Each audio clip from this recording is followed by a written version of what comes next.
It's Lars. Thank you for checking out my podcast, and have a great day. Welcome back to the Lars Larson Show. It is my favorite day of the week, First Amendment Friday. We open up the phone lines on honestly provocative talk, and every subject is fair game. And of course, as always, naysayers go to the head of the line. I've got a few things I want to sound off on, and it's a fairly target-rich environment for this First Amendment Friday. So, if you want to join what we call, and we live up to it, the best conversation in talk journalism, it's right here every day at 866-HEY-LARS. That's 866-439-5277. You can send your emails to talk@larslarson.com. And, of course, you can vote in our Twitter poll. We put up a brand new poll question each and every day. I'll tell you about that question here in just a moment. But first, does anybody in the world still believe in what the Chinese Communist-controlled World Health Organization has to say about just about anything?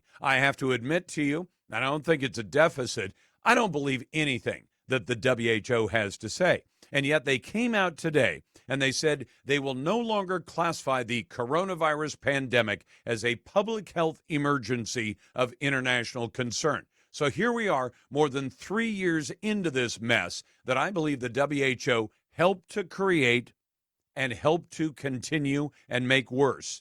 And the WHO says, okay, the pandemic emergency is over. And it seems as though the Biden administration has been tracking right along with the WHO in some ways. Although I might remind you that all the way back last September, Joe Biden told CBS News in an interview, I can't remember if it was with Scott Pelley or somebody else, he told them, oh, the pandemic is over. That was the fall of last year. Well, the Biden administration has now said the pandemic is officially over. Joe Biden has used it for whatever it was he wanted to use it for, an excuse to pay off student loan debt of $500 billion and all kinds of other nonsense like that. But when the WHO says it's no longer a public health emergency of great concern. And, of course, this comes from this joker Tedros, the one who's in charge of the WHO. He says the shift in status does not mean that COVID-19 is over as a global health threat. Well, of course not. I mean, how would the WHO coordinate with the World Economic Forum, the globalists who'd like to take over and make one world government for the entire planet? They want to use it if they need to be able to make an excuse for other kinds of crazy actions. But what Tedros says is, and this is the guy who heads the WHO, who's not a very trustworthy character at all, but he says last week COVID-19 claimed one life every 3 minutes, and that's just the deaths we know about. Of course, you and I probably have the same questions about whether or not something is classified as a COVID death, because we saw people, not just at WHO, but here in the United States government, decide to play games with those numbers about what was a COVID death and what was not a COVID death. In the interest of full disclosure, I'm one of those people who decided not to take the jab because I don't trust the mRNA vaccine. And if you ask me how I felt about it, that's how I feel about it. Anyway, welcome to the program. Glad to have you on board on a First Amendment Friday. We'll get to your phone calls and emails here in just a moment. Let me tell you what's coming up this hour first, and a shout out to our friends in Jackson, Mississippi, where they listen to Great Talk Radio on WFMN. That's FM 97.3 in Jackson, Mississippi. They give you Great Talk Radio all day long, and you can find this show Monday through Friday. Here's what's coming up this hour. How could 3 medical schools in North Carolina know if a toddler, a child who's that young, 2 years to 4 years of age, is transgender when toddlers barely know how to talk? And yet I'll tell you about the North Carolina medical institutions that have decided you can decide that a 2 to 4 year old is actually eligible for some kind of transgender transition. In other words, mutilation, or puberty blockers, or other things that do, in many cases, permanent damage to a child. This is medicine gone nuts in our world, and it's happening right here in America. And an Oklahoma double murder suspect has now been charged with a hate crime. Do you still think this will get the hate crime treatment from the media when the hate criminal accused is a black man and the victims were white, and the police and the prosecutors say they were killed because they're white? I know, flips the usual circumstances on its head, and now the media will probably ignore it as much as they can. And I want you to take a moment, just a moment if you care to vote in our Twitter poll. We put up a brand new question each and every day. This one, in honor of the WHO decision today, I guess you could say, has COVID made you question whether or not you want to routinely vaccinate your children?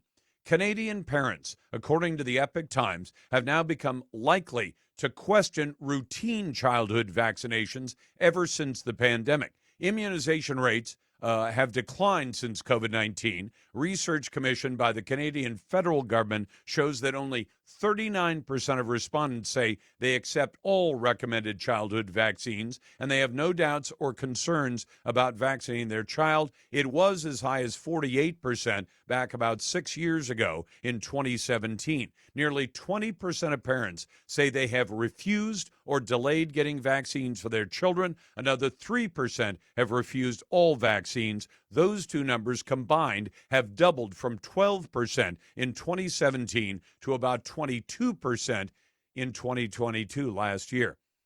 And who do we have to blame for all that? Depending on your point of view on vaccines, I would say you can blame the healthcare establishments, not just of the United States, but again, the World Health Organization. You have severely eroded people's trust in just about everything involving medicine. That is my point of view. You can vote on the question. I would say yes to it. Find the question at Lars Larson Show and at larslarson.com. Brought to you by AMAC, the Association of Mature American Citizens. AMAC has the conservative values I believe in. I joined the group, and I think you should too. Just go to amac.us or call 888-262-2006. AMAC is better for you and better for America. Now, yesterday on the Twitter poll, we asked you this about that former Marine, a Marine veteran in New York City, who saw people being accosted by a man who turned out to be not just homeless, but also a man who turned out to be more than a little bit crazy. Should a man be prosecuted for accidentally causing the death of a crazy man he restrained to try to protect other people? I said no to that question. Apparently, the question is still pending in New York City, where authorities are considering charging the hero in that case, the veteran Marine, with murder in the death of man Jordan Neely. 89% of you joined me in a no vote on that question. Only 11% of you said yes. If you want to jump in, it's 866-HEY-LARS. That's 866-439-5277. Send your emails to talk@larslarson.com.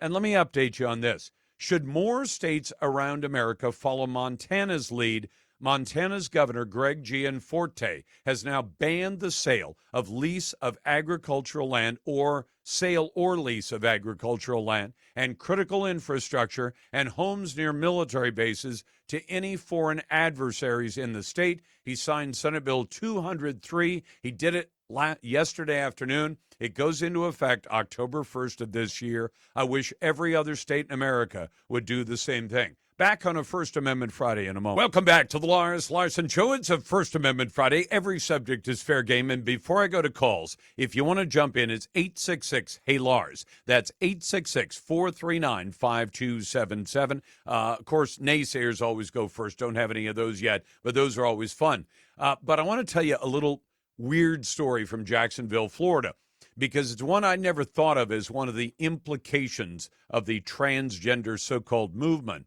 That what do you do with a transgender lifeguard at a public pool? And you say, well, what's the problem? You got guys and girls, and they both show up, and they'll wear the appropriate swimwear. Only if the person who's applying for the job is a biological female who now identifies as male, does she wear a top on her swimsuit? Well, the question actually came to the fore in the city of Jacksonville, Florida. A transgender lifeguard applicant who applied for their job happened at the city pool at the Cecil Aquatic Center, as it's called, during a group tryout for the job. There were children present during the exercise, and the city is now getting complaints. And why? Because one of the people, who is a female who identifies as male, showed up, took off the shirt, and showed her bare breasts. And the children were right there. And you say, well, hold on. She identifies as male, but she still has breasts. They say she completed a portion of the training with 20 other trainees. The city, not surprisingly, decided not to hire her, and I have a feeling they're probably going to be in the middle of a big potential lawsuit because you know how that one's going to go these days. Let's go to Anthony. Hey, Anthony, welcome to First Amendment Friday. You heard me mention that situation on the F train on the subway in New York City. I live a long ways from New York City, but I've been there a few times, and I've ridden the subway myself. A Marine, a veteran Marine, a now former Marine, out of the service, out of active duty, stood up to defend his fellow passengers from a crazy homeless guy, restrained the man. The man ended up dead. His name is Jordan Neely. And now the city of New York City is considering charging the Marine with up to and including murder. What do you make of that? I actually completely agree with you on this one, Lars, because due to the fact where I decided to watch a number of videos, and unfortunately, all the videos state the victim's case, which was, unfortunately, Neely. And yes, he unfortunately died, but also nobody cared about him until the moment that he unfortunately passed away. So it's like, my little statement is, why don't they show the whole video from the time that he started acting up on the train to the point of the attack? I'd agree with you because, Anthony, I can't tell you how many times I've seen an initial 20-second cut of video of any incident on a train or anywhere else, and you say, wow, really looks like that sheriff's deputy or somebody is putting a beat down on somebody, and then you see the 2 or 3 minute video that shows all the things leading up to that, where in many cases both private citizens and law enforcement will be dealing with somebody who is clearly presenting a threat, and they try to deal with it sensibly, and the person just isn't having anything to do with that and continues to present a threat, and then finally somebody has to take the more extreme measures to stop that threat, and that's the piece of video they show. And it always shows the good guy as the bad guy, and the bad guy, in that case, as the innocent victim of a beatdown. In the fact that this man, Jordan Neely, was restrained was because of his own behavior. And unless I see evidence to the contrary, I don't think the Marine should be charged with anything. I think he ought to get a pat on the back and a key to the city. Same with me, Lars. And all at the same time, it's like I'm tired of all this race baiting that everybody is trying to divulge. And it's like it's a crime, it's a criminal, and everybody's wanting to film the crime and not take action. And by the way, I would get rid of all hate crimes tomorrow, Anthony, if I were in charge. Now, that's not the system we have. Nobody's king. But when they tell me that if somebody is assaulted who happens to belong to a racial minority group, sexual minority group, religious minority group, that somehow an assault on them is more important and more consequential than an assault on somebody who's part of a majority religious group or majority skin color, I don't buy that. That's not America. The Constitution says we're all equal under the law. Now, if you want to take certain professions and say if you shoot and kill a cop, that is a special kind of crime. But it's not deciding based on the person's skin color, nationality, or their religion, or their gender. You're deciding based on the kind of work you do. There is, in fact, a federal law that says that if you're working for the federal government, so you're a postal worker, you're a national park ranger, you're somebody else who's doing a federal job, and you're assaulted. But again, that doesn't discriminate based on race or religion or national origin. The left wants to discriminate based on those things. I think that kind of discrimination is illegal. Let's go to Dick. Hey, Dick, welcome to First Amendment Friday. What's on your mind? Oh, not a hell of a lot. First off, I love First Amendment Friday. And Thank you. Switching gears, and just want to talk to you and people about the states owning or regulating rainwater. Yep, I've seen it. Yeah, I looked this up a few years ago. And it's... and are you telling me, and here's the thing, we may have to differentiate a little bit, because I actually interviewed a guy 15, 20 years ago who actually went to jail because the state came to him and said, you've got a little bit of a dike on your property and you're impounding some rainwater. He had built the dike, and he wasn't taking a massive amount, but he would allow a little bit of rainwater to pile up behind that dike. And they said that's the state's rainwater. The minute it hits the ground, it belongs to the state. And he said, no, the rain comes out of the sky, and I'm allowed to hold some of it. Now, I could see some limits, Dick. I'd be the first one to admit it. There are states that say that a citizen can't capture any more than about 50 gallons of rainwater. And if you capture 1 gallon more than that, they'll literally send you to jail because they say the state owns that water. I think that's too extreme. On the other end, let's say you had a piece of property somewhere and the state said all rainwater belongs to the state, and you said, I'm going to put up a dike, I'm going to make a 50-acre lake, and it's going to be 6 feet deep, and I'm going to hold all that water so that it doesn't go into whatever creek or river is nearby.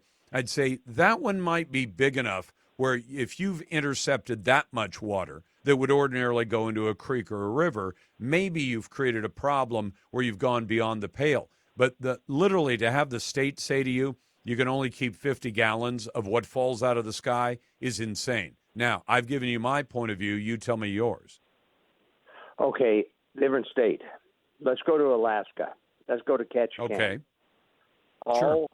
All of their water comes from the sky. There's no groundwater. All of it. Right. They have no state regulations, and they're allowed to collect the water in their cauldrons or whatever.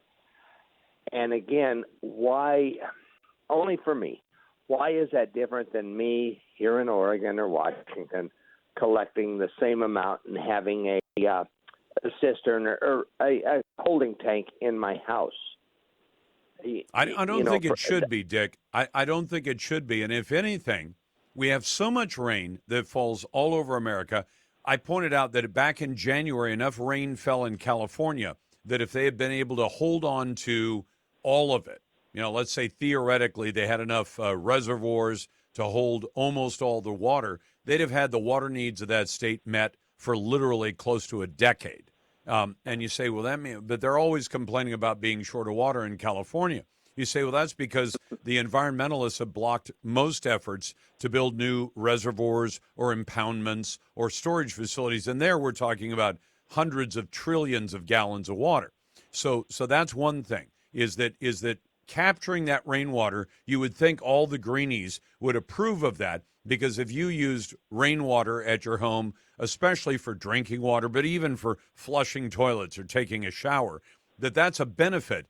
Instead, they want to say, no, the state has to maintain ownership of all of it. You can't capture any of it, and it doesn't make any sense to me either. It's First Amendment Friday, and you're listening to The Lars Larson Show. Welcome back to The Lars Larson Show. It's a pleasure to be with you, and I'm always glad to get to your phone calls and emails on a First Amendment Friday.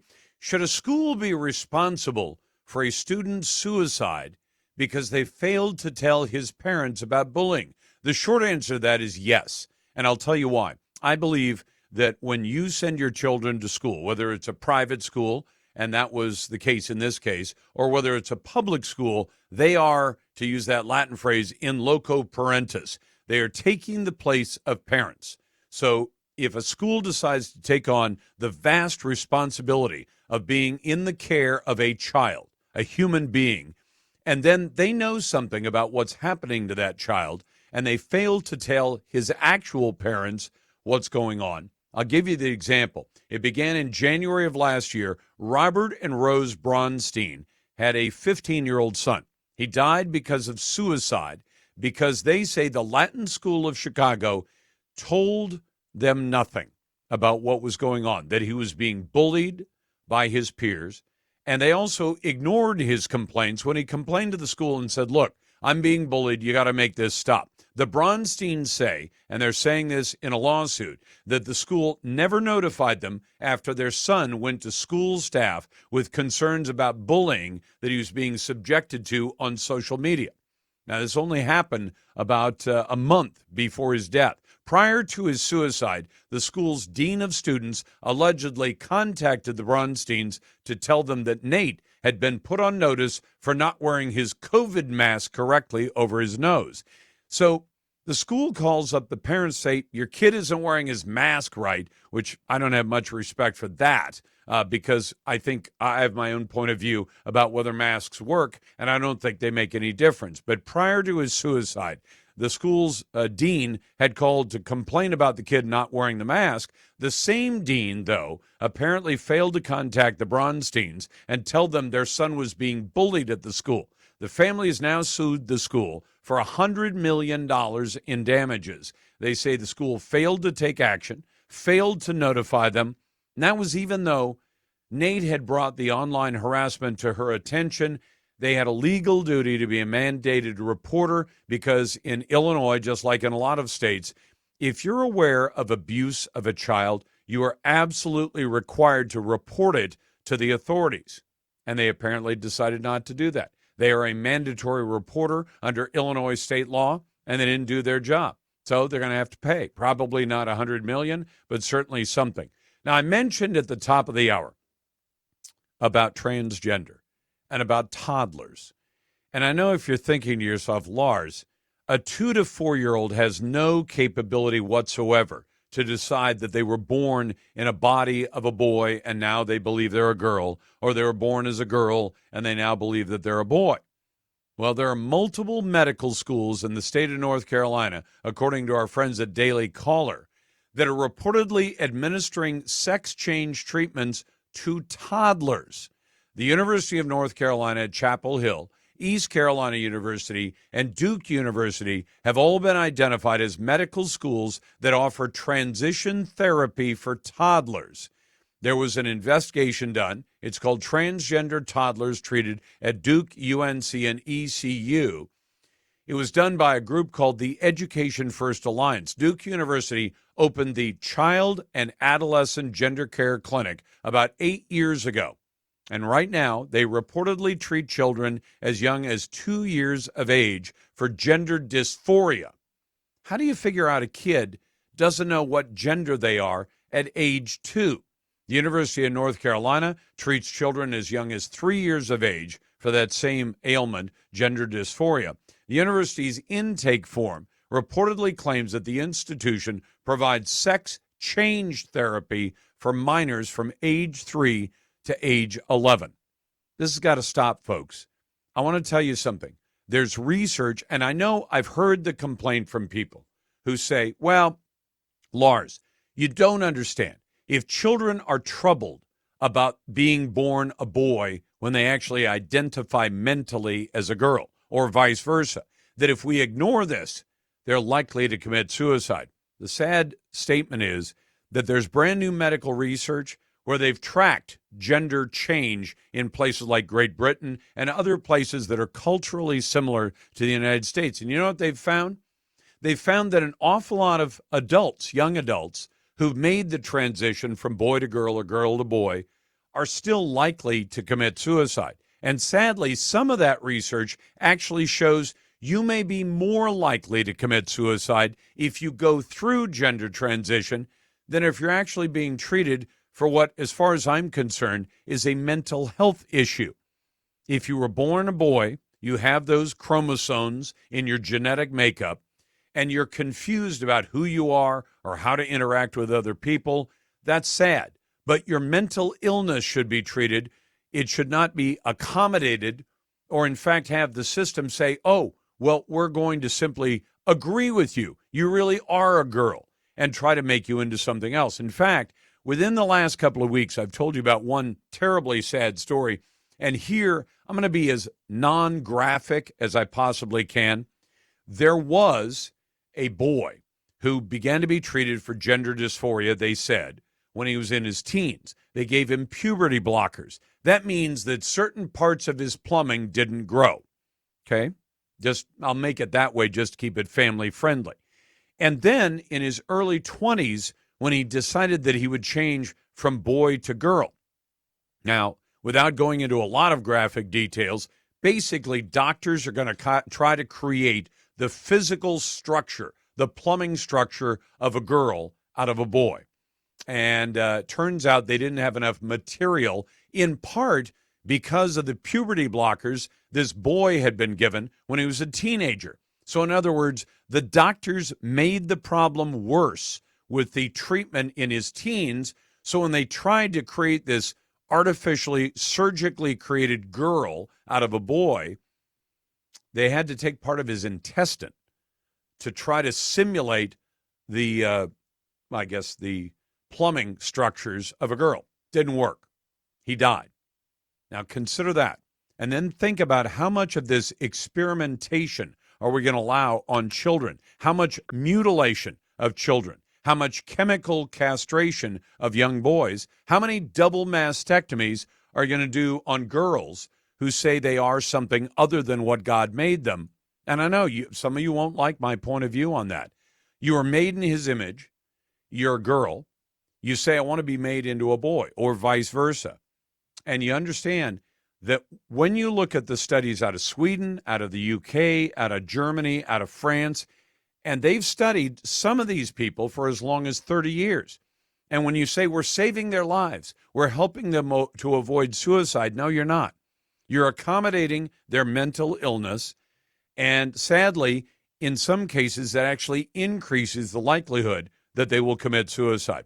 Got this email from Brian Ripp, and I love getting emails. talk@larslarson.com. Lars, I just got back from a 2-week trip to London plus a couple of days in Paris. After being there, I always thought the USA was the best place on earth, but now I have doubts. I've been watching the news this morning. It's constantly about what's wrong with this country, with criminals and all the rest. When my wife and I were in London, we watched the news every morning. There was hardly any crime and none of this other BS that's going on here. We walked around Paris and London. I never had to watch over my shoulder out on the streets or while using the subways in both cities. The subways in London and Paris are spotless compared to New York City. People are actually civil to each other. They were even friendly. After being home one day, I can feel my stress level go up just by watching the news. I know England and France have their problems, but they don't seem as intense as they do here. Signed, Brian Ripp. Coming up, Title 42 has kept the absolute tsunami of illegals from flooding into our communities, but it's going to end very soon. What's that going to do to America? We'll talk about that coming up next. Welcome back to the Lars Larson Show. It's First Amendment Friday. I want to get Sam Peake on. Sam, of course, is the policy director for Americans for Prosperity. Sam, I realize that there are times when I fail to explain things down to a point where people get them, because in many cases we use shorthand to talk about some of these issues, like Title 42. And a gentleman said to me, I don't understand. Title 42, what is it, and what does it change, and how is that going to change things when the Biden administration no longer enforces Title 42? And what I wrote back, feel free to correct me, Sam, is I said Title 42 is a part of the U.S. code used by the Trump administration. The media always wants to call it a Trump-era policy, but it actually is part of federal law. And what he said was, if you're seeking asylum in the United States and we're in the middle of a pandemic emergency, we have the right to say, we'll consider your asylum claim. You need to stay where you are right now until we decide if you're entitled to come into the United States. If we decide you are, you come in. If we decide you're not, you don't. And that's about it. Did I get that mostly right, Sam?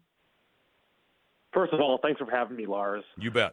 Yes, I think I would say that you've got a lot of the nuts and bolts of what Title 42 is. It's not necessarily an immigration policy per se, but it can be used to control immigration during a public health emergency like what we were experiencing with COVID-19. What I would add to that is sort of the benefits that Title 42 had for Border Patrol agents at the time of the pandemic. What you had was it was kind of a shortcut for expelling migrants. Instead of having to go through this entire process of interviewing them, you would be able to easily intercept them and expel them. And so that just allowed Border Patrol agents to have a broader situational awareness at the border and a lot more operational control at the border. However, there are pros and cons to every policy. While it's helpful in the short term, it's also a crutch, right? First, the COVID-19 pandemic. It's winding. The emergencies are winding down, and so there is an obligation to eventually return to normal immigration processing and the security benefits that come with that. When you expel migrants through public health law and not immigration law, one of the key security benefits that people are ignoring is that they're not able to punish people who repeat cross, and so you're not able to punish repeat crossers with fines or with a criminal prosecution. And so that's one of the key long-term security benefits that we need to get back. I agree with you. And frankly, I wish the Congress would take some action on this. They won't. The Democrats won't. The Republicans won't. The Republicans don't have the votes to do it.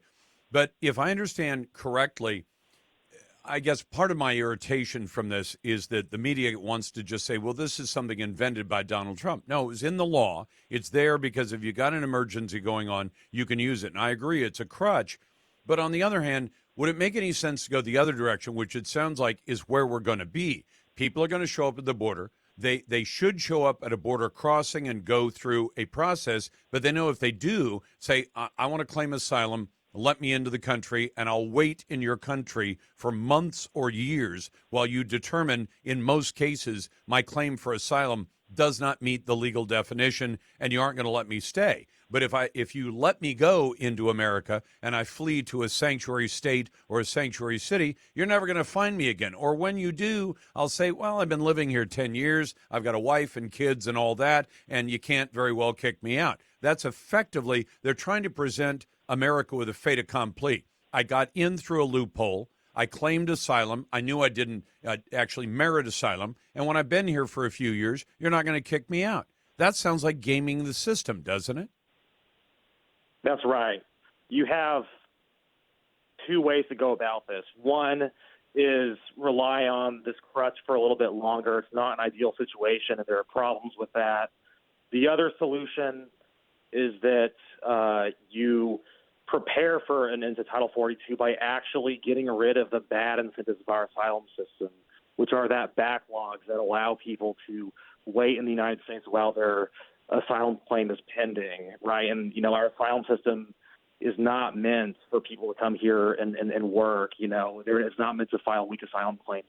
Instead, we're entering this weird limbo where there is lack of preparation from the administration, a lack of ability for Congress and the president to develop a plan that reforms our asylum system so that the few who qualify get quickly accepted, and the people who don't qualify are swiftly rejected and removed. We're in a state of limbo where our asylum backlog is still going to be acting as a pull factor for people to come here.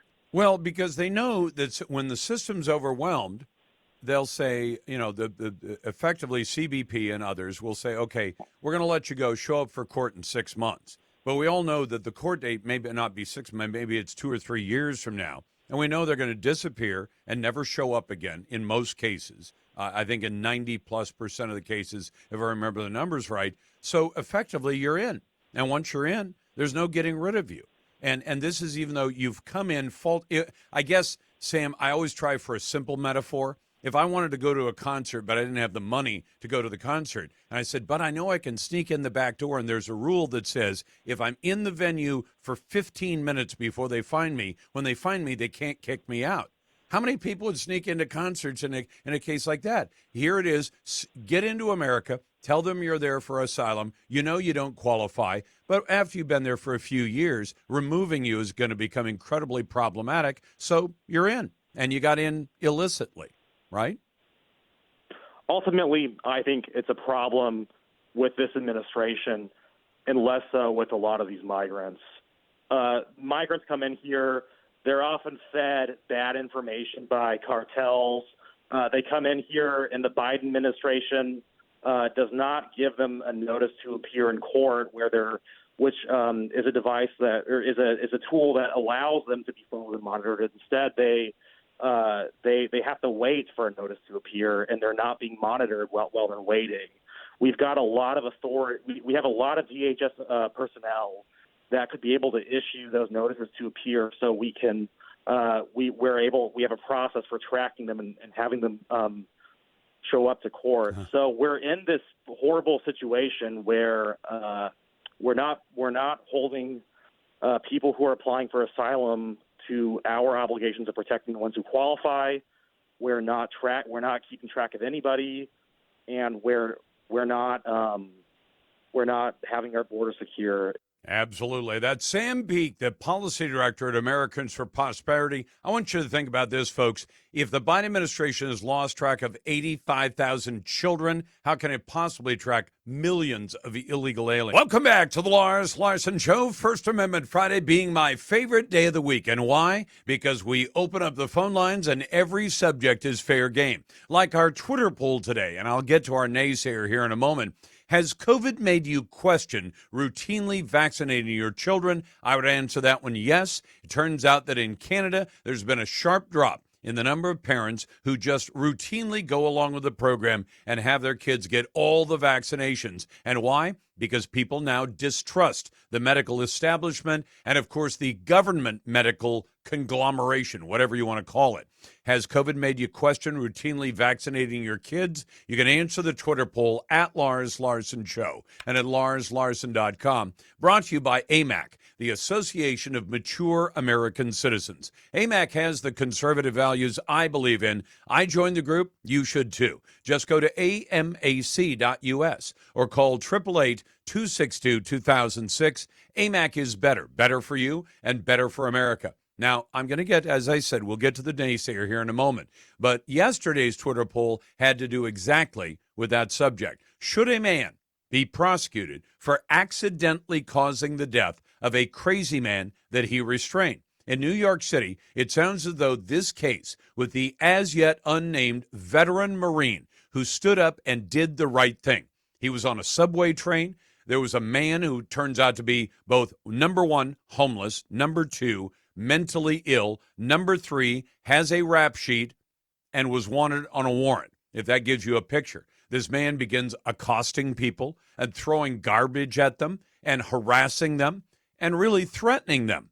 And the Marine stood up and said, you can't do this anymore. He attempted to restrain him. Another subway passenger helped him. They restrained the man, but he was unconscious at the end of it, and he died. And now there's talk of taking this case to a grand jury and having the Marine, who it turns out is white, possibly charged with murder for the death of the man who died, who it turns out is black. And I said, should he be prosecuted? I said no. So did 89% of you. Only 11% of you said yes to that. And on that note, let me go to a naysayer, because we always put naysayers first. Ray, welcome to the program. Thanks for the call from Alabama. What do you and I disagree about? I guess I'm one of the 11% because I think he should be charged, and I'll tell you why. Please. Not because he was restrained, because of the way he was restrained, as far as a chokehold being applied. As a Marine, skilled in hand-to-hand combat, he should have enough knowledge to restrain somebody without having to use a chokehold. If it had been a police officer, it would be the same thing. Can I tell you where, Ray, and I'll be the first to admit, I don't have all the details, and I think the media has been sloppy about the details. But let me tell you what I read into this story, okay? And you tell me if you think I'm wrong.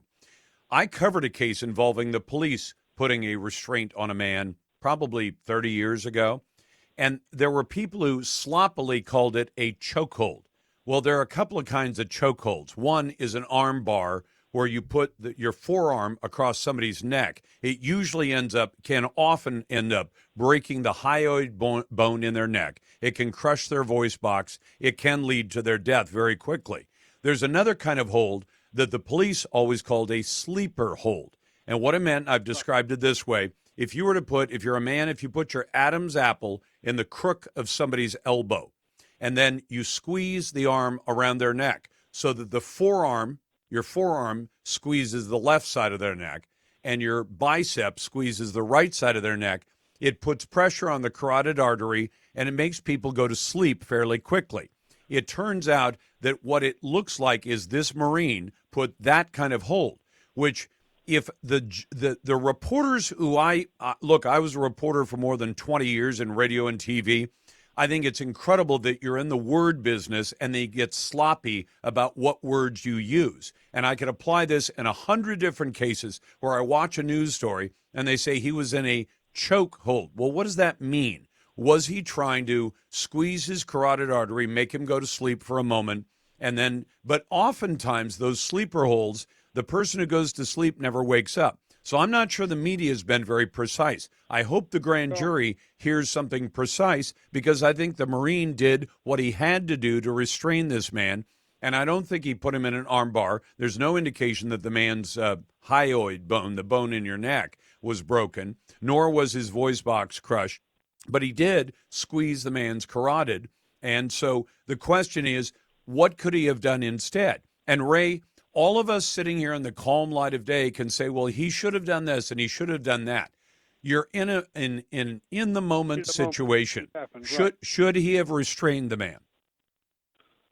Should have, yes. But I've listened to other shows, and one of them, and I won't mention who it was, it's all right, said that the coroner said that his trachea was crushed, which indicates that armbar, like you said, the forearm, is likely what was used. Well, this happened on Monday. Have they already done the autopsy, and was it made public? In many states, autopsies are not public at all. So all you get is secondhand info. I would just warn you about that, Ray, right, because I've had people say, well, why don't you look at the autopsy? In many states, autopsies are not made available to the public for a whole bunch of reasons. So anybody who claims they know what happened, there were people who claimed that Michael Brown, who, you remember the hands up, don't shoot? And they say, well, he had his hands up and he was shot while he was telling the officer not to shoot him. Turns out he was actually charging the officer. His hands were not up, and he was not murdered. And that was the conclusion of 4 different autopsies, including one done by the family, for the family.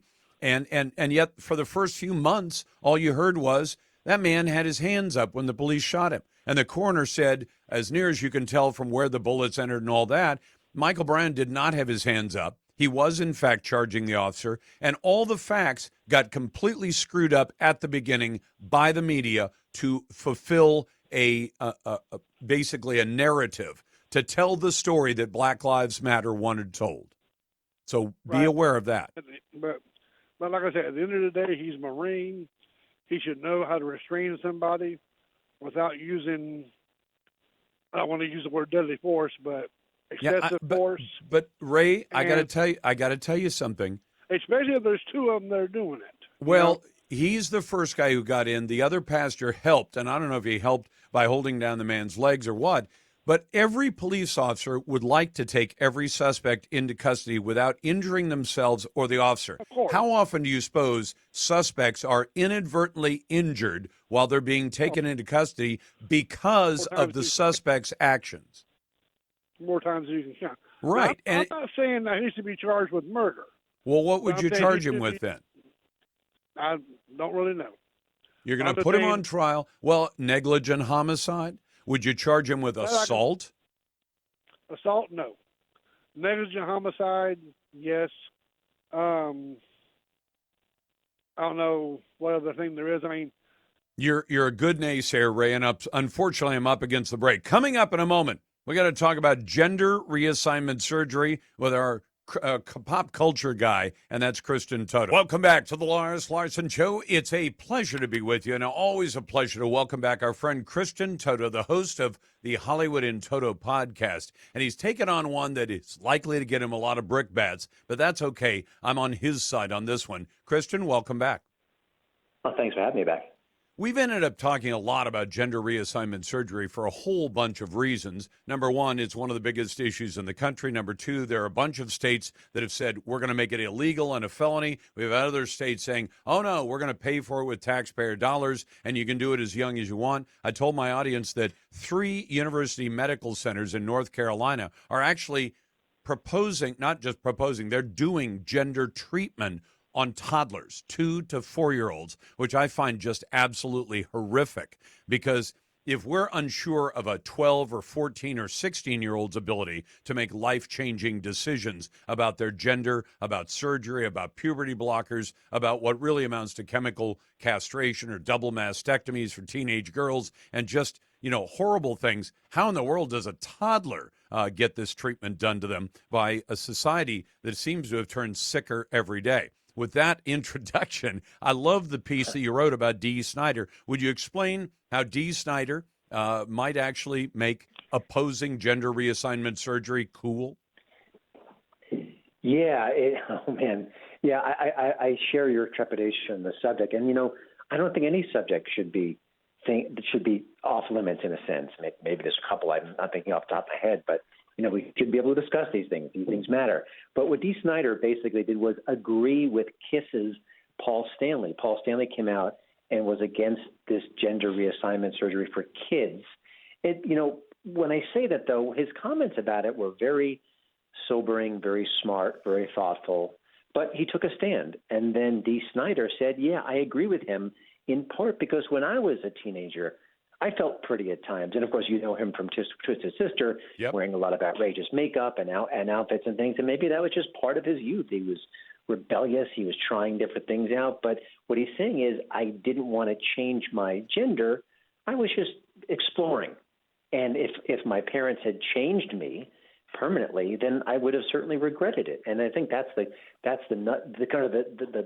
heart of the matter is that this is very complicated. We're in a new territory. We should be able to discuss this logically with cool heads and not just say, you can't say this, you can't say that.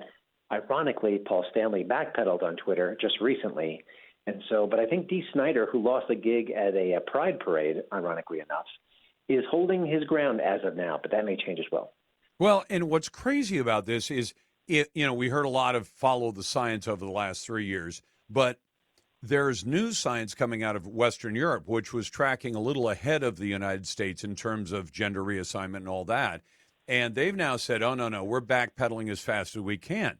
And some of the basic assumptions that are made by news media mostly and activist people in this country, well, you have to do this for kids. If you don't, they're going to go out and kill themselves. And the newest stuff coming out of Europe, Sweden, Great Britain, and others is saying, no, you actually have, in many cases, higher rates of suicide among transitioned adults. Now, if you said that in an American newsroom right now, they'd say, you're trying to argue against it. And I say, yes, I am. Because if you're telling me we're going to save this kid's life by saying, oh, you think you're a girl, you were born a boy, fine, we'll get you the puberty blockers, we'll change your body forever, maybe we'll even do surgery, and that'll save your life, except the numbers coming out of Europe about suicide in people who've transitioned are dramatically higher. The ones who got the change that they asked for, and 10 to 30% of them within a couple of years are saying, put me back the way I was, which to a large extent is impossible to fully put you back the way you were. And that's really disturbing, isn't it? It is. It's heartbreaking. And, I think for me, one of the many, many problems with what's going on with this discussion is that in my heart of hearts, I want to have just utter sympathy for people who believe that they are the wrong gender, biologically speaking, and they want to change that. I can't think of anything more traumatic. And I don't wish ill on anyone, but I also think you've got to wait till you're an adult until you make those life-changing decisions. You've got to think about it and be mature enough and at least be 18 before that happens.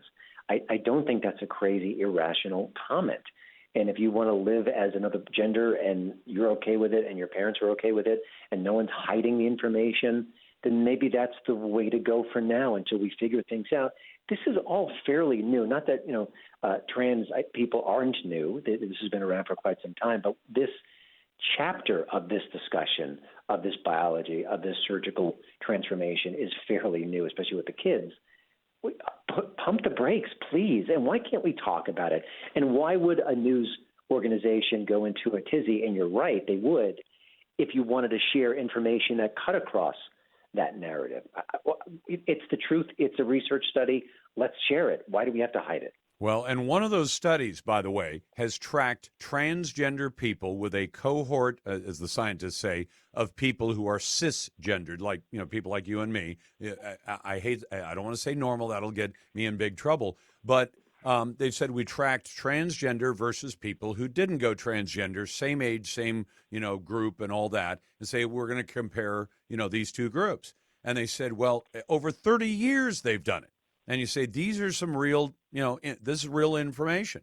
And when they're saying 10 to 30% decide to detransition within a couple of years because they regret having made those changes, and there are a few of those like Chloe Cole in the United States who've gone out and said, you did all this to me, and now you can't put me back the way I was, and I'm sorry it ever happened.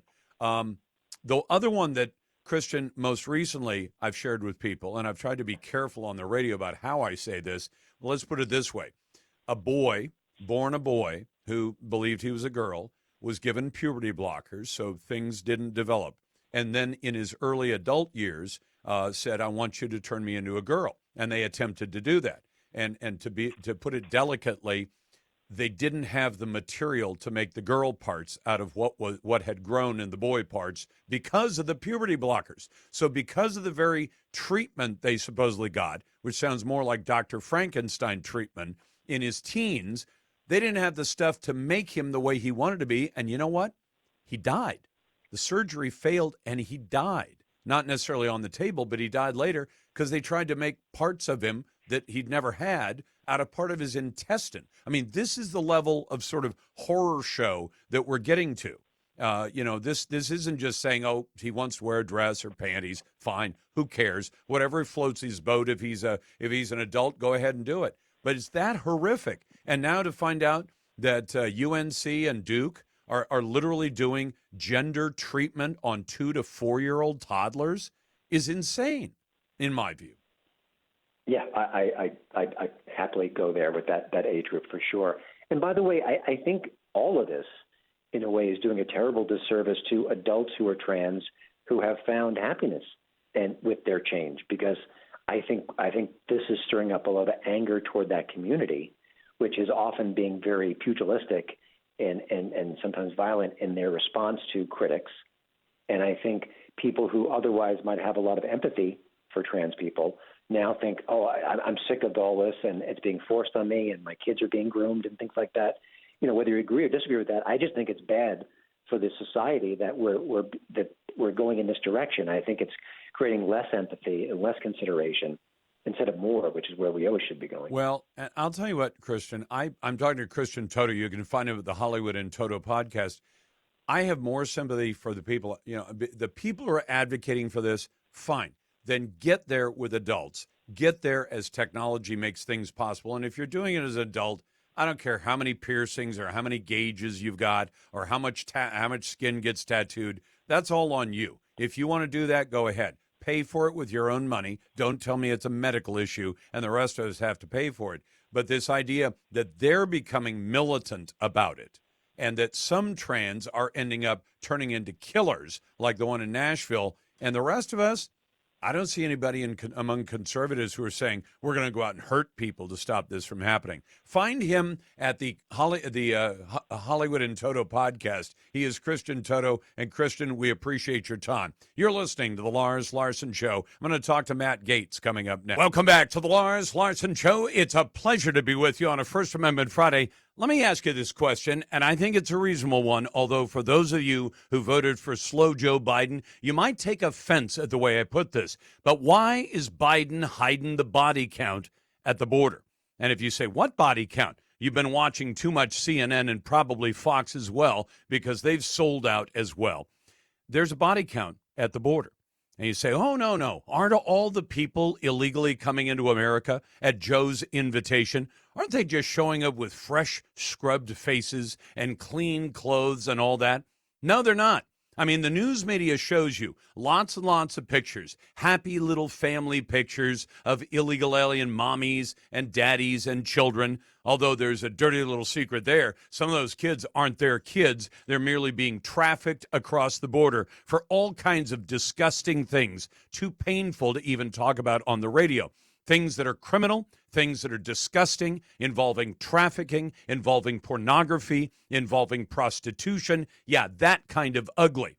But the other part of ugly is this. While the news media is showing all the happy family pictures, when an awful lot of the people coming across that border are fighting-age young males between 16 and, say, 30. They're not just the happy little family pictures. That's what the major networks want you to see. The ones you don't see are the folks who are making their way through the desert. And some of them, like it or not, end up dead. And in recent years, there have been literally hundreds of illegal aliens whose bodies have been found. Hundreds of bodies found in the desert. People who died one of the most painful, racking deaths you could ever imagine. Dying of thirst, dying of starvation, dying of exposure. Because remember, if you're crossing a desert, hot as daylights during the day, cold, well, cold as Nancy Pelosi's heart late at night. That's the way deserts operate. Consider this. In one small Texas county, in the 2+ years since Joe Biden opened up our border wide, they have found between 1,000 and 2,000 bodies in the desert. And you say, well, do they find all of them? That's another one of the ugly truths about all this. They don't find all of them. And if you wonder, well, what happens to somebody's body if they just die of exposure or thirst or hunger out in the desert? Well, their body lies there for a while, and then the local wildlife gets to work on it, the coyotes and the rats and the mice and the other little teeny opportunistic animals, and they chew the thing to pieces. They'll even chew the bones down to nothing. If you don't believe me, walk out in some of the forests and take a look at what happens to deer antlers or elk antlers. Consider that we are seeing an untold number of people who die. And yet Customs and Border Protection shows that in fiscal year 2020, there were 247 illegal aliens officially counted as having died. Some reports say the body count for fiscal year 2022, which ended last September, is close to 800. So it hasn't quite quadrupled. It has more than tripled in that number. And, of course, the busiest months for the illegal alien crossing are in the summertime. And people die of a combination of dehydration and hyperthermia. Not hypo, that's cold. Hyperthermia, getting too hot. The smugglers, the coyotes, these are the people working on behalf of the Mexican cartels who are literally making, no exaggeration, billions of dollars from this trade.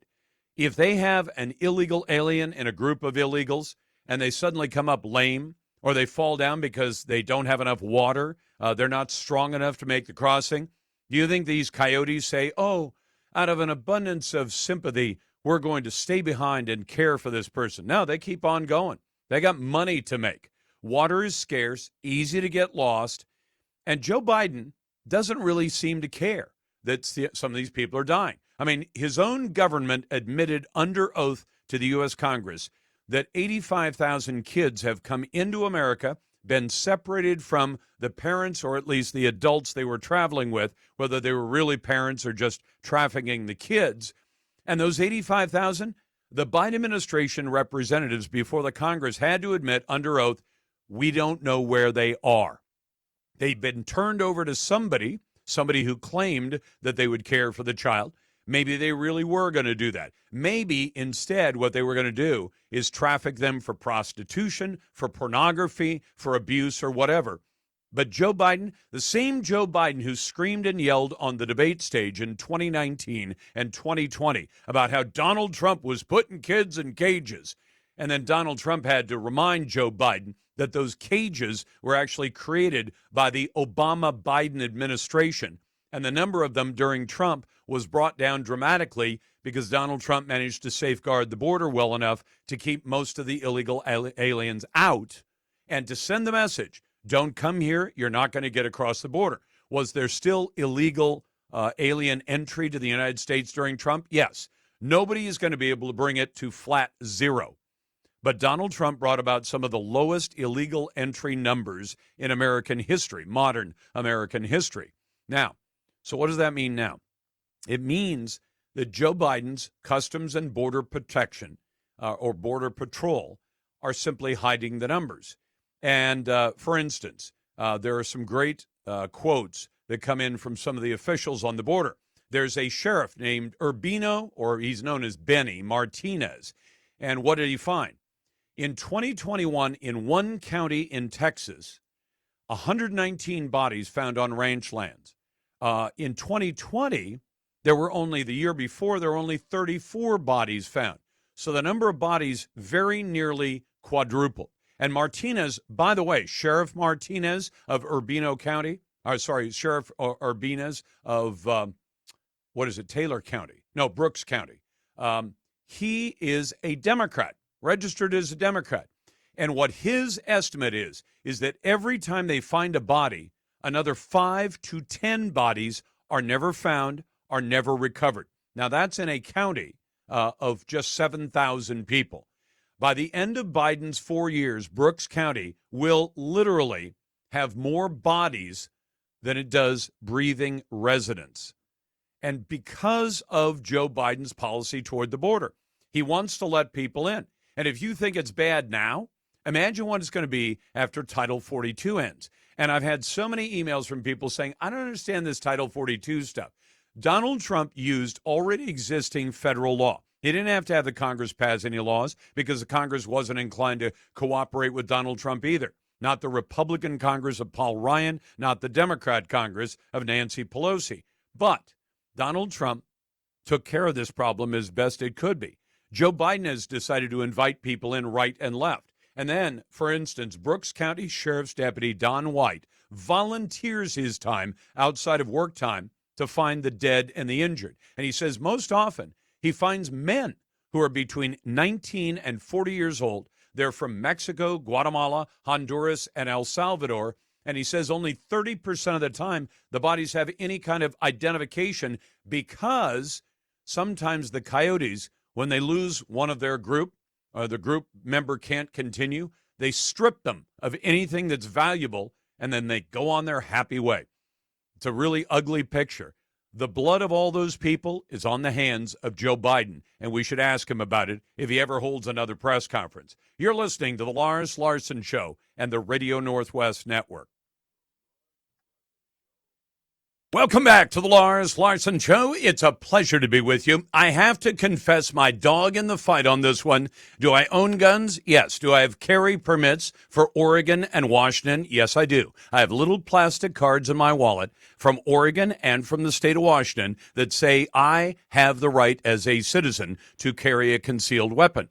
Now you say, well, Lars, it says so in the Constitution, Second Amendment, and also in the state constitutions of both Oregon and Washington, that you have a right to keep and bear arms. Why do you need a plastic card? I say, well, we really shouldn't have to have one. The majority of American states, more than half of the 50, 58 if you're a Biden supporter, or Obama, and more than half of the states already allow what is called constitutional carry. That is, you don't need to have a plastic card. You don't have to pay the state a fee and be identified and fingerprinted and mugshotted just to be able to exercise your federal and state constitutional rights. And now, finally, I saw the great news this morning. There is a ballot measure that now has a ballot title written by the estimable Attorney General, Ellen Rosenblum, that is going to be put before voters if the supporters of it manage to come up with enough signatures that would bring constitutional carry to Oregon, and Oregon could join the majority of states in America that already allow constitutional carry by citizens. So, with all that as background, Carrie McQuiston joins you now, who's with the group Constitutional Carry for Oregon. Carrie, welcome to the program. Great first name, by the way, to fit in with this effort. Yeah, Constitutional Carry. Yep. Thank you for having me on. I'm glad to do it. Now, you got the ballot title, and I told people to anticipate one of the dirty little secrets of ballot measures is that, yes, you can propose a ballot measure, but then a hardcore left-wing Democrat like Ellen Rosenblum gets to write the title. And they have, over the years, written ballot titles that are deliberately confusing for the voters. But this one, correct me if I'm wrong, seems to be very straightforward. Amends the Constitution in the state, creates a constitutional right to carry a concealed firearm without a permit. Could it have gotten better than that? No, we were very happy that she didn't move with the ballot title, and we kept it very simple for a reason, for this exact reason. It kept it to adding just one sentence to the Constitution to amend it, just one. That's pretty hard to tweak. It is. Now comes the hard work. What do you and your group have to do to be able to get this thing on the ballot in November of next year? Well, right now it goes into a comment period. So the cutoff for comments to protest this title would be the 18th. And so I can't see how constitutionally they can protest this. Everything's been done so by the book that it's just about foolproof. And so after the 18th, then it stays with the Attorney General, and she will certify this ballot title. It will no longer be a draft. After that point, pretty soon thereafter, we should be able to start collecting signatures. And what we need to do is bring in 160,551 signatures from across the state of Oregon and submit those by July 5th of 2024 to get it on the ballot in the general election. Now, you're going to have to probably gather a whole lot more than 160,000, I would guess. What are you shooting for, 2.25? As many as humanly possible. You know what? I'm going to see if we can get Carrie to a cleaner line, because that one is going. I know it's probably driving you crazy. I know it's driving me crazy. Dusty, could you check that line and see if we can get to a more solid connection? Because I'll tell you what, folks. People tell me, well, Lars, you should start a ballot initiative. And I say, I got my hands full already doing two radio shows, 2 syndicated shows. I wish I had time to do that kind of thing. But the one thing I can promise is that I'm going to make sure that you hear about them. You know where to go and find those efforts online. And I'm sure that Carrie McQuiston and the other people behind Constitutional Carry for Oregon are going to appreciate your help. I would also like to see the same kind of measure on the ballot in Washington State. Carrie, welcome back. Did we get to a more solid connection? Yeah, you sound great to me, so I don't know. Okay. Well, it's just when your voice cuts in and out, I want people to hear it. Before I go any further, where can people find your effort online, and what kind of help specifically do you need? They can go to constitutionalcarryfororegon.com, and it has all the information there. So right now we have a couple counties open. We're building a network all the way across the state. We're looking for a couple more county leads, and if they go online, they'll see where that would be. We're vetting these folks very carefully because we need a really strong team in place. The other thing we need are donations. Yeah, because one of the dirty little secrets, Carrie, I think, is that when I've talked to people and I said, well, they're going to do an all-volunteer effort. And they tell me, the ones who've run ballot measures, I have not. They say, Lars, even if you've got a massive cadre of volunteers, it costs about $1 million because there are other costs associated. I don't know if that's the right number according to you, but people need to know. Even with a volunteer effort, you got to have a lot of money to go with it. Is that still the case? You know, the money comes in toward the end after we qualify to get this on the ballot, because we will have opposition. We'll have people blasting the Portland media market with ads against this, and we need to compete with that. So last month, I actually traveled to Indianapolis to the NRA annual meeting so that I could lobby some of the big donors. I mean, we had 80,000 Second Amendment advocates there at that event. So what better place? But we're going to need that. Well, and I guess one of the ugly things I find about that, Carrie, it's one thing if you say we want voters to vote the other way. I understand people have a right to make up their own mind. But when somebody says, I don't even want the citizens to be able to vote on this, does that tell you something about who those people are who would oppose even letting citizens vote? Absolutely. I mean, they're not trusting enough to let it go through the process, I guess. They want to squelch that voice. And we want it on the ballot. We think once it gets on the ballot, we have an amazing chance of having this passed. I think you're right, because, Carrie, I've pointed out to people, Oregon has had votes on very conservative things, and the voters tend to approve the conservative side. You say, but Oregon's a liberal state. You got liberal Democrats in all these public offices, in the congressional delegation. Yes, they do. But when you actually put things to a citizen vote, in many cases, they vote very conservatively. Is there any companion effort by a group like yours to put the same thing on the ballot in November of next year in Washington State? You know, I'm not aware of anything happening in Washington State. There might be, and I'm just not aware of it. But we're finding this is not a partisan issue. So when we did our 1,000 plus, we turned in 1,346 sponsorship signatures at the beginning, and we did our own independent audit of some of those signatures. And on some pages, we found up to 4 Democrat signatures on this. Wow. Tons of independents and non-affiliateds. So that tells you that this crosses all party lines in the state. Well, I just thought that if there were a similar measure on the same ballot, the November ballot, in the fall of next year. Maybe the two efforts could be synergistic. And I'd love to see somebody start at Washington State if there's time to get the process done. Anything else you want to tell people about the approval of this title by the Attorney General this far? So far, so good. We're clipping through the process very quickly, step by step, and I've been very happy with it. But again, we need donations. We need volunteers. So get on the website, get on our Facebook page, sign up to help out, send some money in, get involved.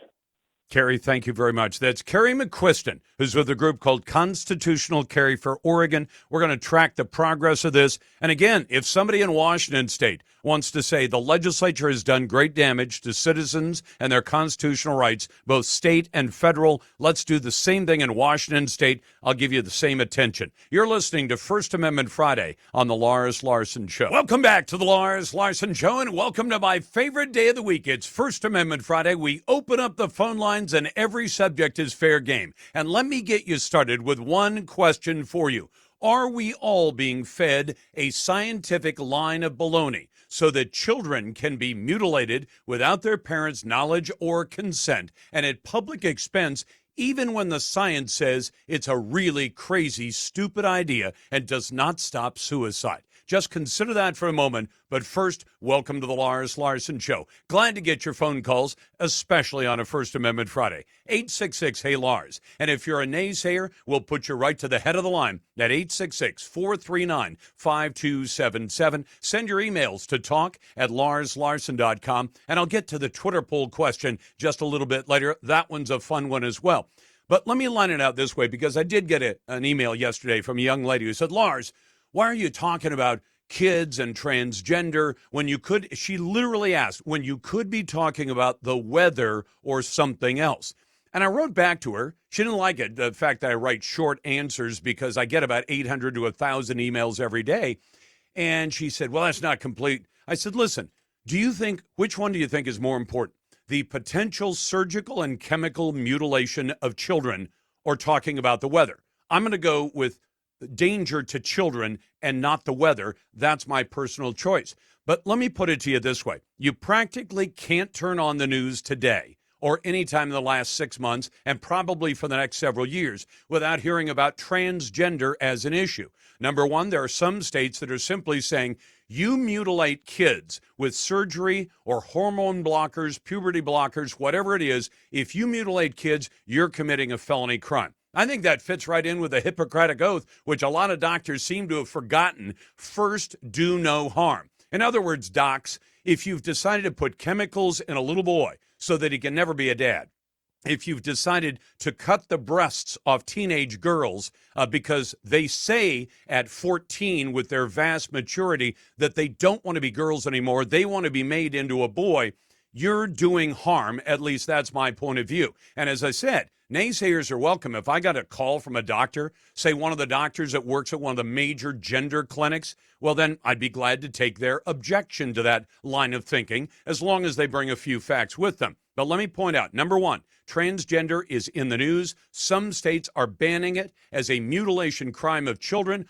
Other states are actually celebrating it, saying, yeah, let's make it possible to mutilate more children, and let's do it at taxpayer expense, and let's do it without telling their moms or dads or getting their consent. And for kids that we're told don't even fully mature in their brains until they get to 26, let's let them make that decision at, say, age 14 or 12 or something. In fact, in North Carolina, I kid you not, North Carolina mainstream media reports today says that some of the hospitals in North Carolina are actually doing gender reassignment treatment of toddlers. Now, try to wrap your head around that one. But consider the reason I see this as an important issue, and you can agree or disagree.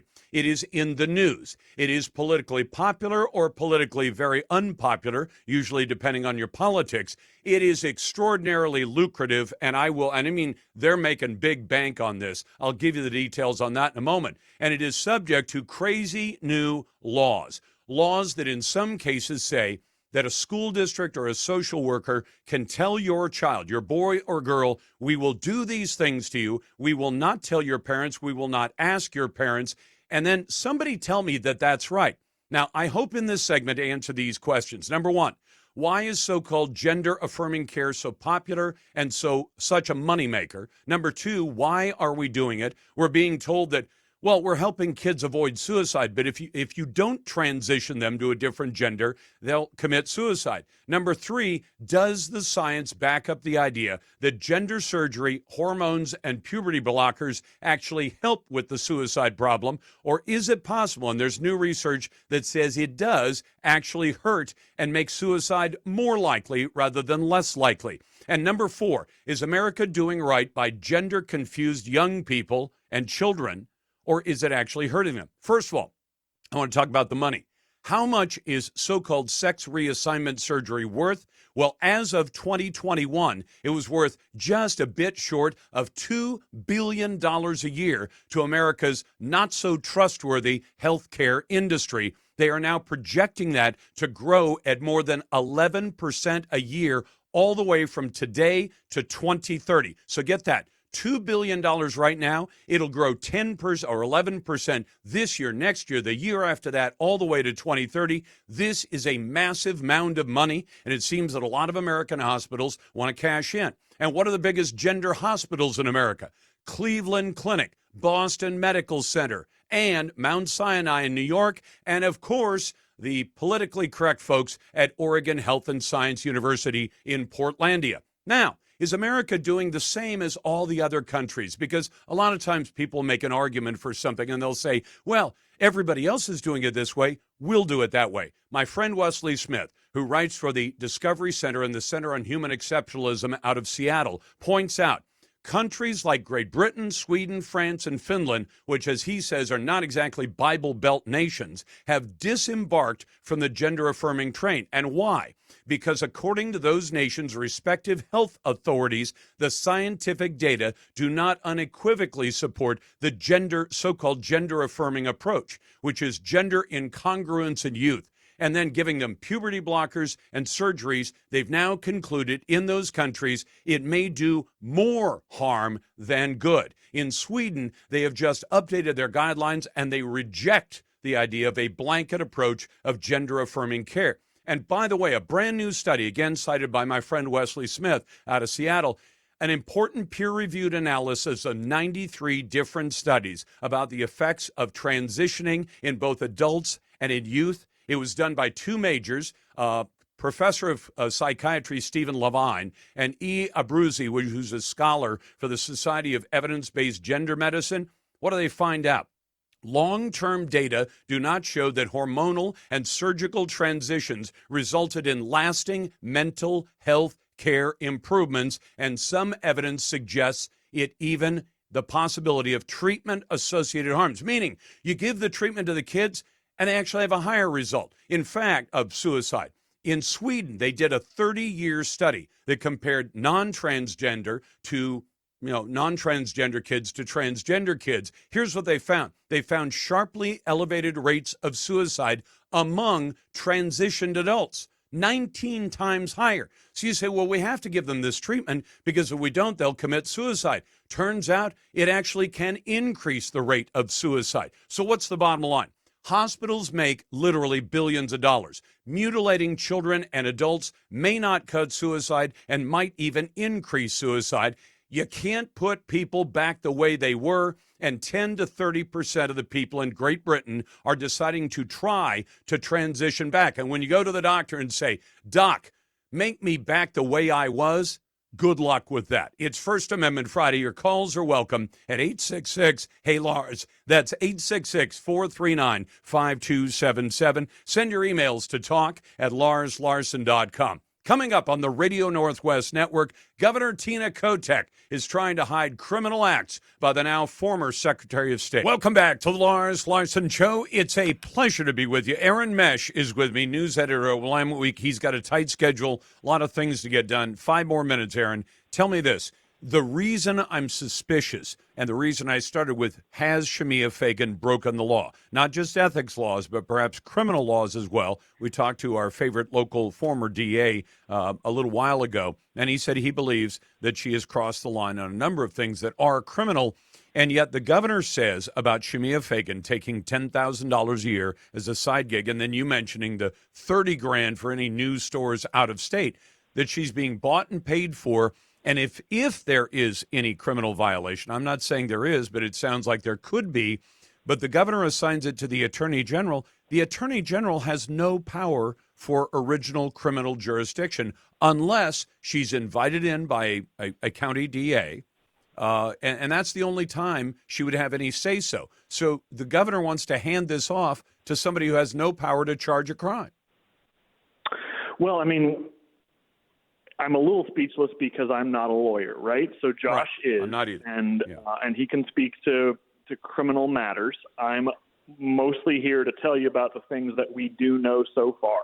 Right. So I can tell you that one of the questions that continually arises for us is whether or not Fagan's decision to go to work for a company whose regulatory apparatus she was auditing does raise the question about whether or not she is renting out her office to that company, essentially, and who is running the shop at the Secretary of State's office. I also think there should be significant pressure on Ellen Rosenblum at this time to open an investigation into the circumstances of that audit, which I think will quickly become an investigation into the circumstances of that contract.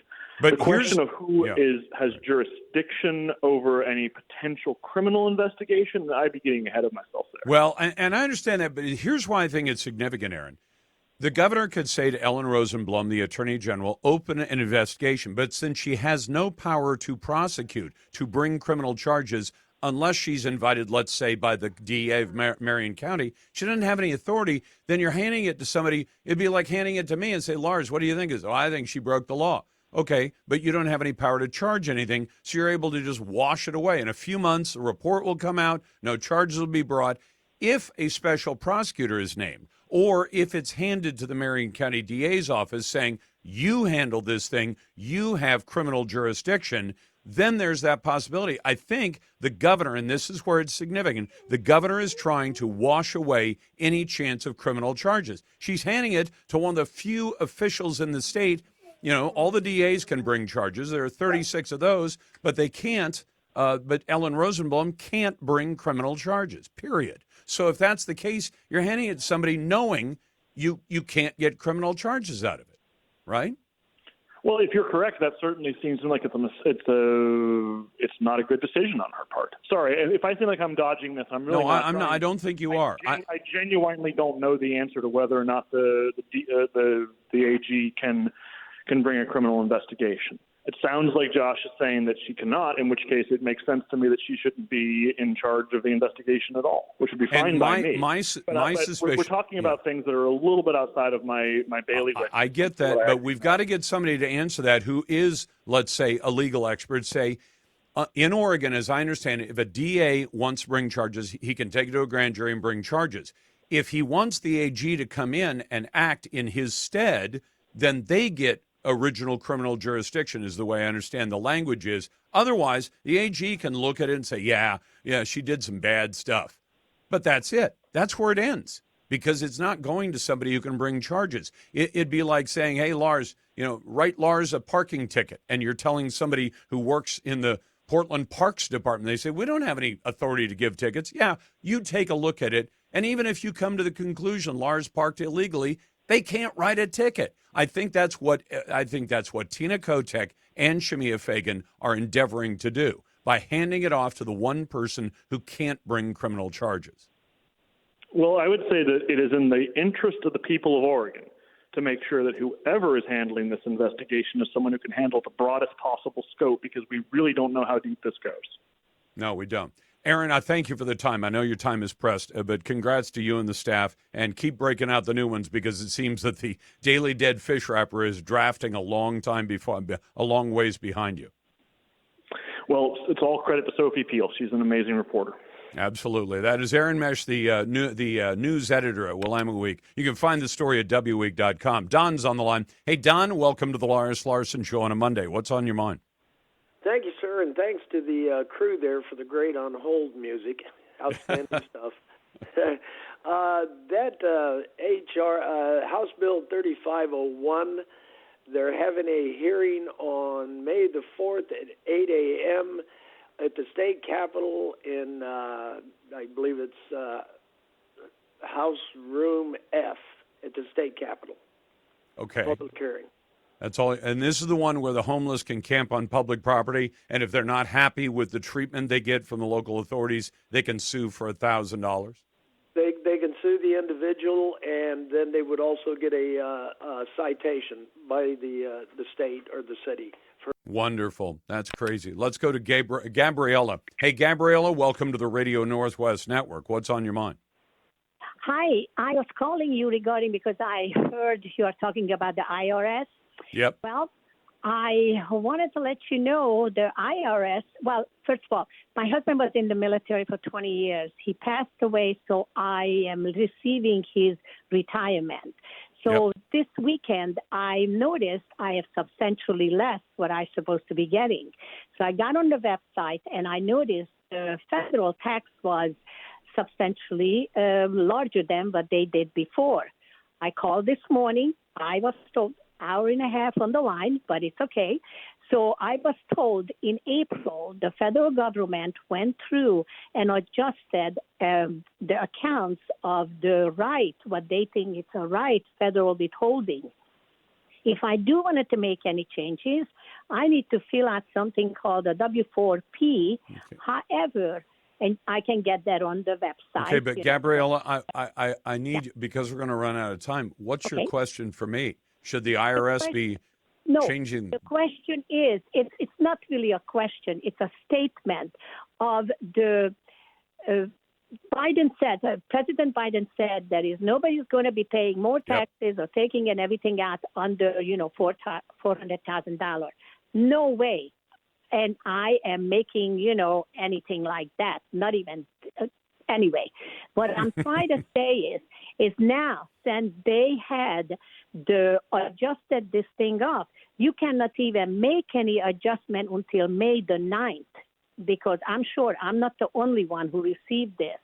I'll tell you what, Gabrielle, I'll check into that and see what I can find out about it. By the way, we just got word in the last hour or two, Janet Yellen, the Treasury Secretary, says 30 days from now, on the 1st of June, if something doesn't change on Capitol Hill, the United States is going to end up defaulting on its debt. The United States has never done that. We have borrowed lots of money. Almost $32 trillion has been borrowed already, and that doesn't count the unpaid mandates like Medicare, Medicaid, and Social Security. We are due to go default on June 1 if something doesn't change and the debt ceiling is not adjusted. You're listening to The Lars Larson Show. Welcome back to The Lars Larson Show. It's a pleasure to be with you on a First Amendment Friday. Always glad to get your calls.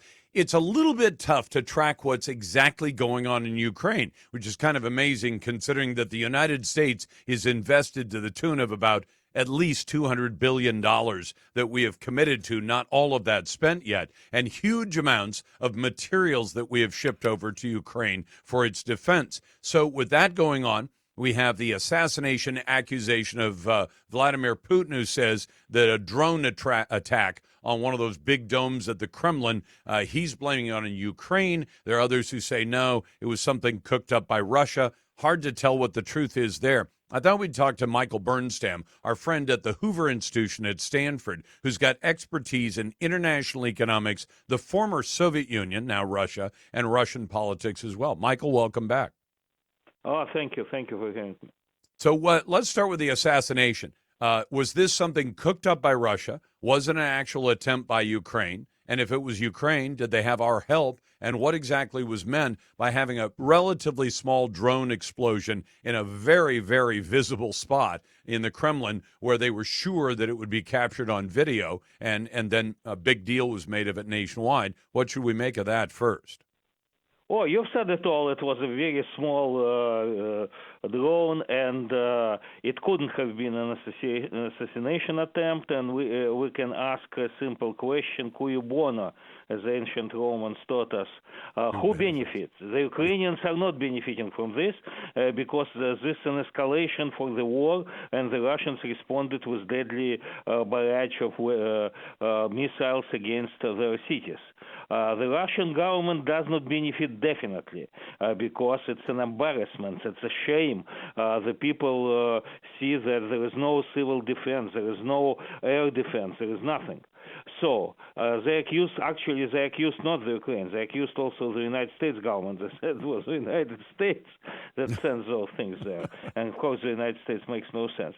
So by the method of exclusion, I'd say that these are some domestic groups which are making a statement. This is an act of domestic terrorism on a small scale. It could not assassinate anyone, but they are just radical groups, and one indication is that the several sources, official Russian sources, are telling us that actually they flew from somewhere from central Russia, even close to Moscow.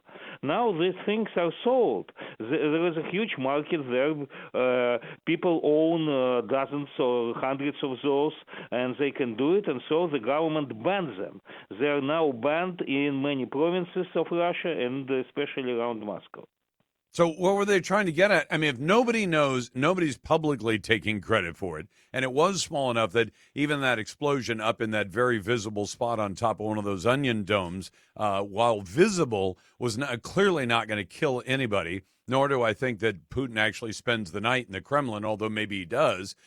So what was it aimed at making a point if nobody actually knows who did it? Oh, the whole point is to show that it's a middle finger to the Russian government. It's the local, it's the local political forces, probably young people, technical people who can operate those things. I can't, and I don't know anyone who can. Maybe some former military, people who are really displeased with the war and with the local politics, and there are no free elections, and that's their way to express their disenchantment. And this is an act of domestic political protest. Okay, let me ask you this. I'm talking to Michael Bernstein from the Hoover Institution at Stanford. We go broadcast there every year for about a week. So, Michael, about the counteroffensive that we hear, that Ukraine may try a counteroffensive. Then I saw a report, I think it was late last night, that indicated that Russia had hit a major ammunition supply depot and managed to blow it up, and that was allegedly part of the supplies for this counteroffensive.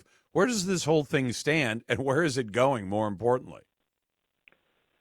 At the moment, some of the Russian commanders declared that the Ukrainian counteroffensive has already started a few days ago. The Ukrainians are denying it, and they're saying we will do it at the time of our choosing. But this may begin any time. Some people said that it should begin on May the 9th because it's a national holiday in Russia, the most important holiday, more important than Christmas and Easter. They celebrate the end of World War II, and this is kind of the legitimacy of the current regime, which glorifies this victory.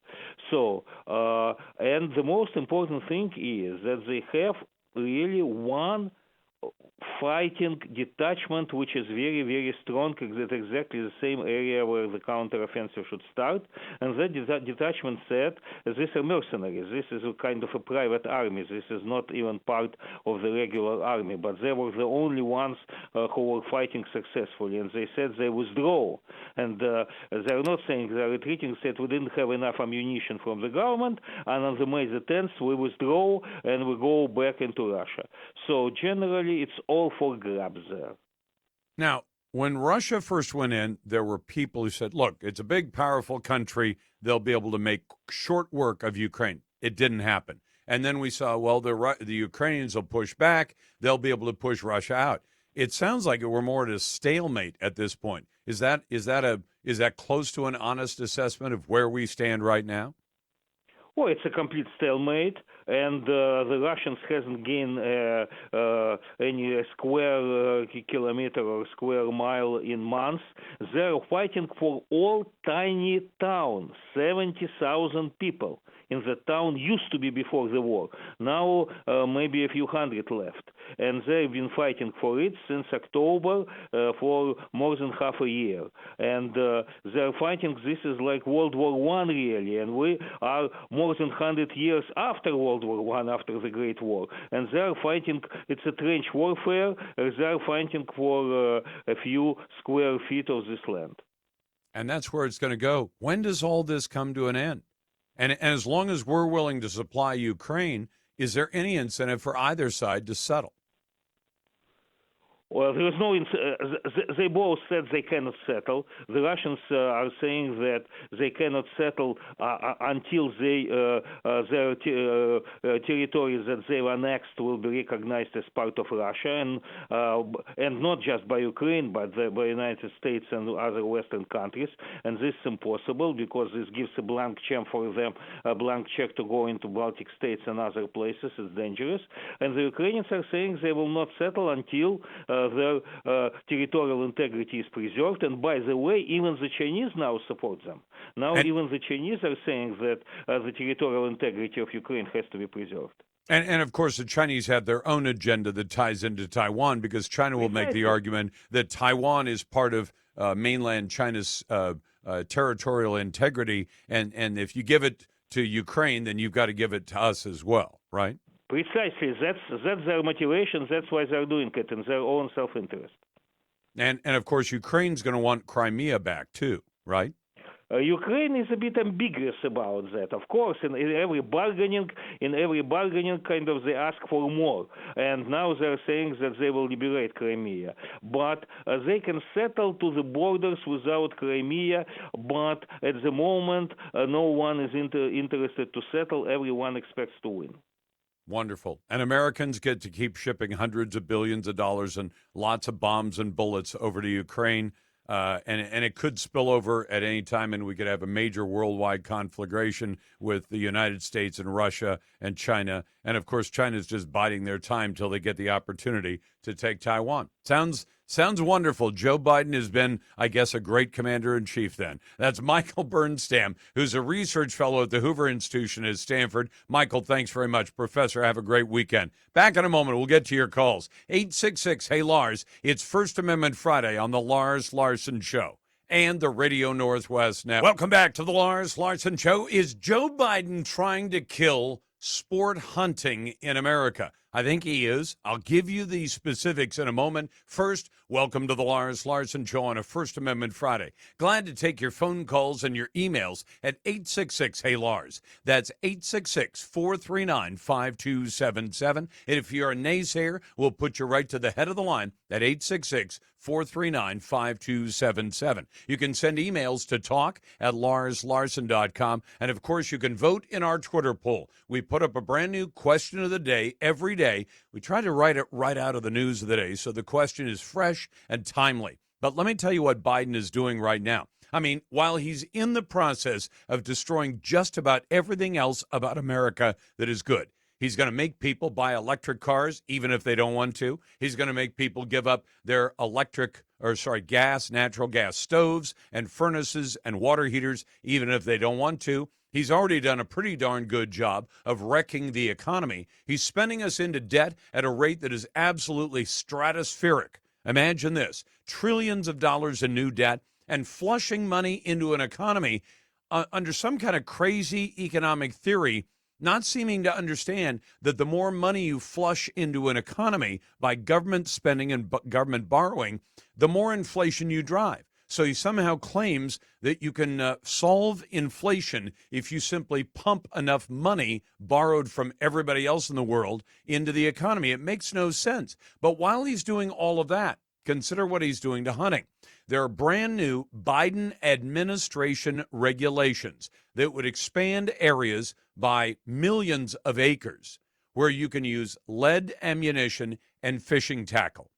You say, well, maybe people shouldn't use that. Can you buy a different kind of fishing tackle? Can you buy a different kind of ammunition? You can, It's much more expensive. In some cases, lead shot may actually do some bad things to the guns you use it in, and it's going to cost you a lot more money. And in some cases, it may not be available at all. But here's one thing I want to point out to you that most of the major media is not going to tackle on this, because frankly, I haven't seen this story in most other places. But the Biden administration is not doing this through an act of Congress. This is not Joe Biden going up on Capitol Hill and asking the Congress, the people's representatives, to pass a bill. That would be a legitimate way of changing the rules. Now, of course, an awful lot of both Democrat and Republican members of the House of Representatives would lose their seats if they went home and they told the people in their state, depending on which state they're from, if they went home and said, hey, I just passed new limitations on the kind of fishing gear you can use and the kind of ammunition you can use when you're hunting pheasants or ducks or geese or a number of other things. Why, the constituents of those members of Congress, even the Democrats, would say, well, then you're out of a job, buddy, because we don't agree with what you did. So instead, Joe Biden's going to go the administrative route, meaning he's going to go to bureaucrats who you never voted for. They never appeared on a ballot. They were appointed to their jobs. And for the most part, they simply can't be fired. I mean, it doesn't matter how mad Americans get at a federal bureaucrat, you can't fire them. So what they're doing is they're working with all kinds of greeny environmental groups, and they've come up with these new rules to restrict hunting and fishing in several states throughout America. The U.S. Fish and Wildlife Service is anticipated to release these new regs, which restrict the use of certain types of equipment on public refuge lands where hunting's allowed, and increase the areas where low-cost lead ammunition and even lead fishing weights are just flat prohibited.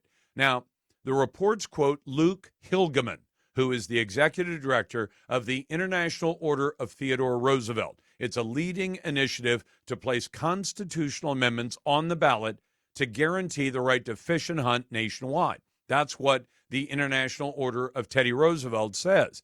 IOTR is an organization focused on protecting hunting rights. Now, do I have a dog in the fight? Absolutely I do. I like hunting. Fishing is not my thing, but I go fishing with people from time to time. And here's what Hilgeman told Fox News.